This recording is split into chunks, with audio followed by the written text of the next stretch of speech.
Olá, amigos do MEFA, sejam todos bem-vindos a esse nosso novo encontro, continuando o estudo da doutrina espírita. Hoje vamos dar continuação ao tema reencarnação. No encontro passado falamos um pouquinho de retorno à vida corporal, união da alma ao corpo, e iremos dar continuidade neste tema. Vamos levar nosso pensamento ao nosso Mestre Jesus, agradecer pelo dom da vida, os bons espíritos possam continuar conosco, nos dando discernimento e orientação para que possamos trilhar nosso caminho, superar as nossas dificuldades. Que assim seja. Bem, pessoal, a gente estamos tratando dessa questão da união da alma ao corpo, e hoje eu vou ter que pedir licença para vocês fazer uma leitura aqui de alguns pontos do livro, de duas obras, pelo espírito de André Luiz, uma leitura resumida do livro Missionários da Luz e A Vida Continua, em que essas obras explicam mais ou menos como se ocorre, como que se dá essa união da alma ao corpo. Então eles até relatam a reencarnação de duas pessoas, de dois espíritos. Então explica um pouquinho, Quem quiser, é o livro Missionários da Luz, pelo espírito de André Luiz, e também o livro E a Vida Continua, pelo espírito de André Luiz também. Ambos foram psicografados pelo Chico Xavier. Então você encontra ele aí nas melhores livrarias espíritas, em feiras espíritas, às vezes até na internet em arquivo PDF. Vamos lá. Então vamos tratar um pouquinho aqui, Eu falei para vocês, vou pedir para fazer a leitura aqui, que é um resumo, dela.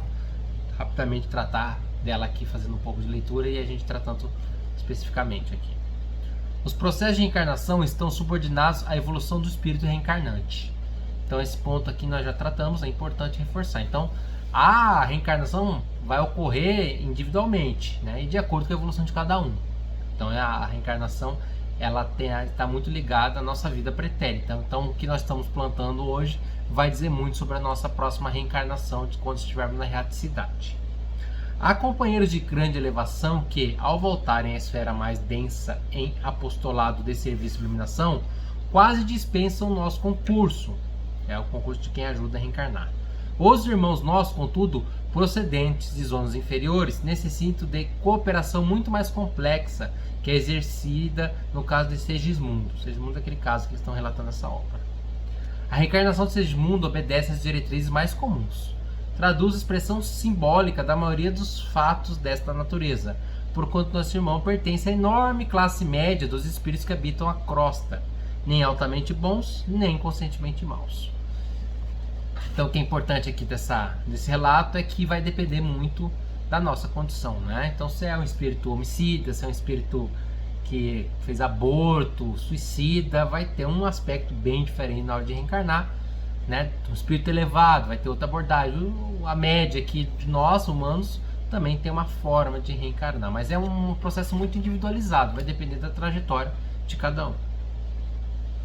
O processo de redução, miniaturização ou restringimento do perispírito ocorrido no plano espiritual significa estágio preparatório para a nova reencarnação. Então há um estágio que se prepara para você reencarnar. A tarefa de redução perispiritual, executada por espíritos construtores, tem como base o processo de magnetização e mentalização. O espírito submetido a esse processo desenvolve uma palidez característica no perispírito e significativa diminuição da lucidez mental. Ao mesmo tempo, o espírito em vias de reencarnar é induzido a mentalizar a forma pré-infantil e o retorno ao útero materno, como também a lembrar-se da organização fetal, imaginando a necessidade de tornar-se criança. Essa tarefa não é curta nem simples, requisitando esforço geral dos colaboradores para a redução necessária. Lembrando, pessoal, o que faz a ligação do espírito com o corpo é o perispírito. Então tem que ter todo um trabalho nessa questão perispiritual para você reencarnar, e esse trabalho é moroso, tem a ajuda dos espíritos construtores, Então não é uma tarefa muito simples reencarnar.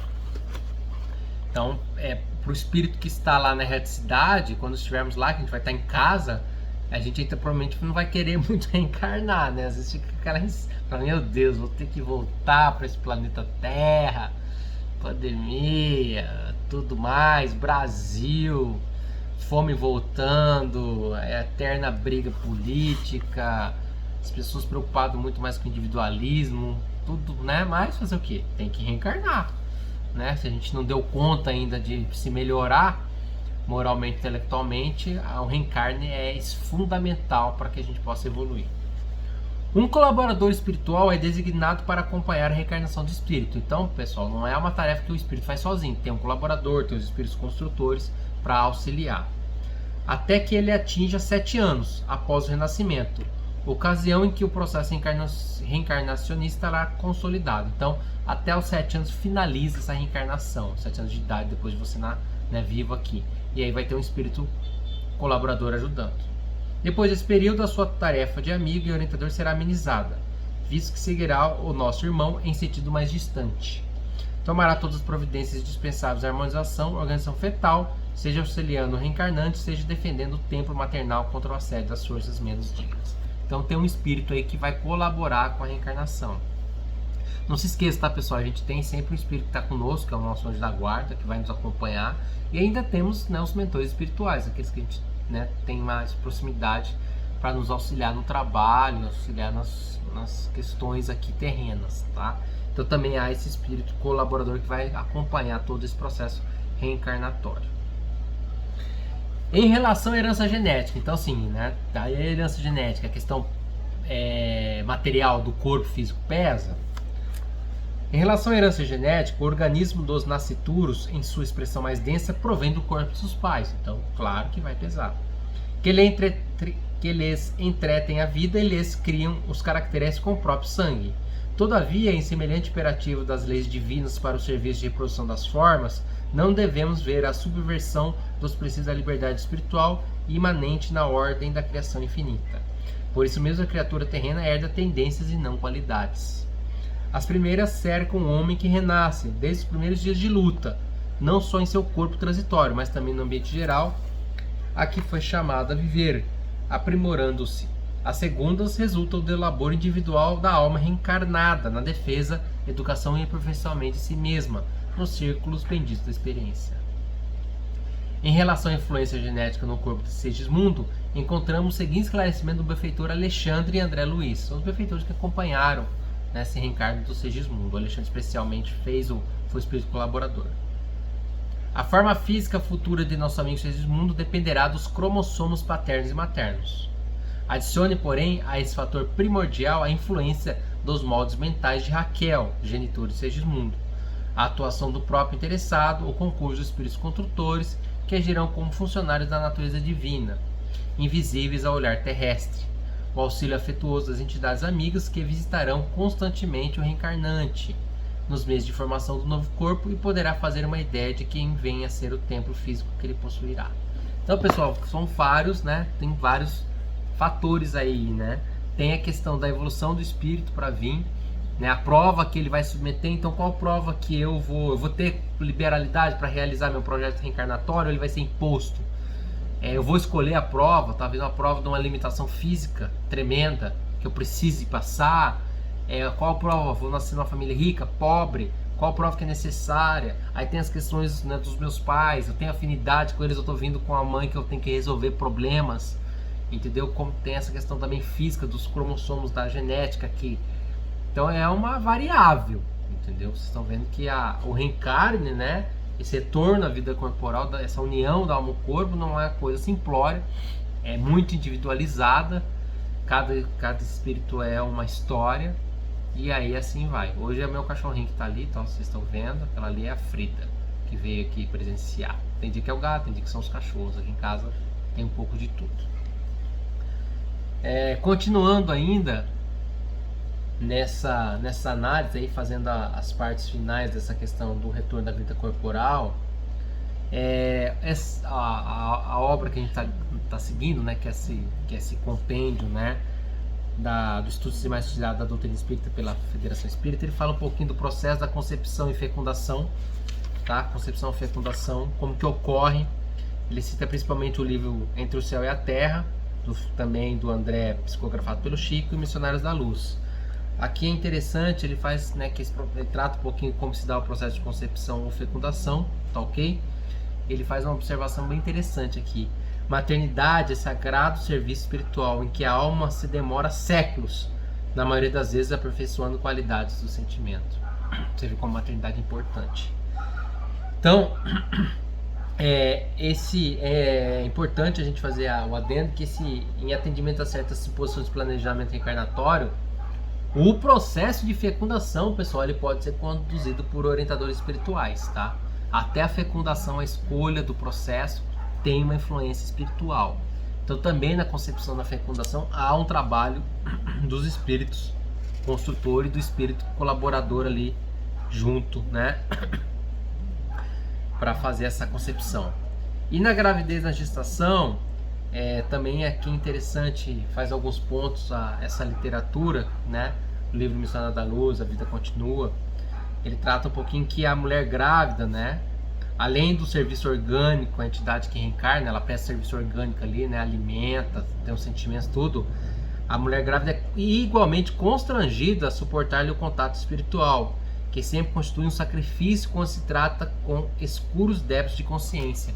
Então, se às vezes é um espírito que está ali, né, em gestação, que tem débitos com a mãe, isso já cria ali um ânimo, né?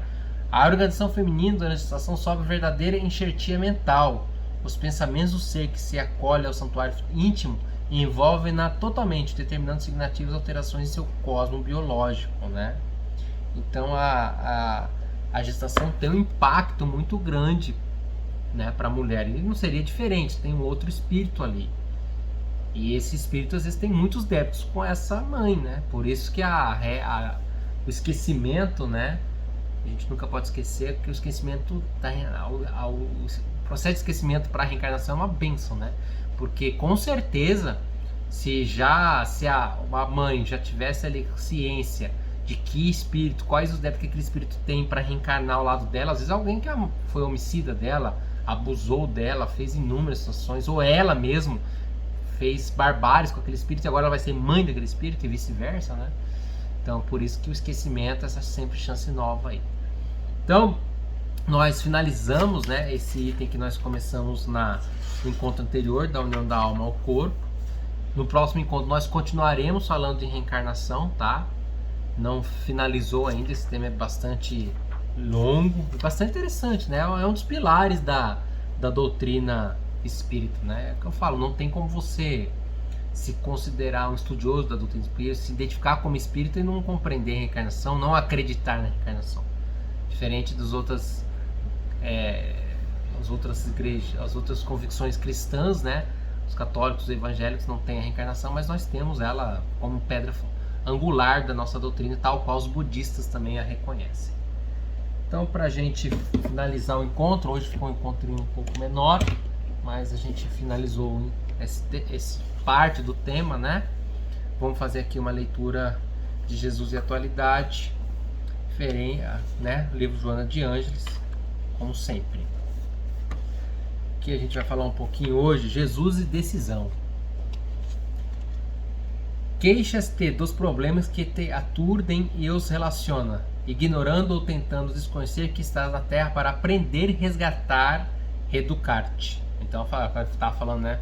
Você vai na hora de reencarnar, às vezes você não tá muito afim, você tá na cidade, fala, meu Deus, aqui eu tô em casa, eu tenho que reencarnar, mas ó, encarnação na Terra para aprender, resgatar e reeducar-te. Olha ao redor e compreenderás o quanto é urgente que te decides pelo melhor, é duradouro para ti como ser imortal que és. Postergando a decisão, quando então a tomares, provavelmente as circunstâncias já não serão as mesmas e a tua situação estará diferente, talvez complicada. Então, quanto antes a gente tomar a decisão de se melhorar, melhor. O momento é este. Deixa-te permear pela presença dele e feliz segue-o, Jesus. Com tal atitude, os teus problemas mudarão de aparência, perderão o significado afligente, contribuirão para a tua felicidade. Renascerás dos escombros e voarás no rumo da grande luz, esperando a noite que te aturde. Olha que bacana, hein, pessoal?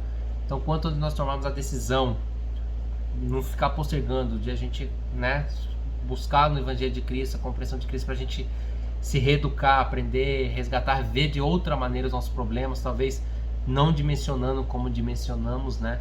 Tendo mais praticidade em resolver, parando de procurar problemas, melhor será, né, a nossa nossa vida, né? Nossa, de que está ao nosso lado, aquilo que eu venho novamente, insisto em dizer, vamos melhorar a nossa comunidade. Às vezes a gente está muito aflito com problemas macro, mas vamos aqui dentro, né? Resolva os seus problemas com seus familiares, com seus amigos, seu colega de trabalho. Primeiro resolva o seu problema, né? Interno, a gente se olhando no espelho, se aceitando, se compreendendo e se melhorando.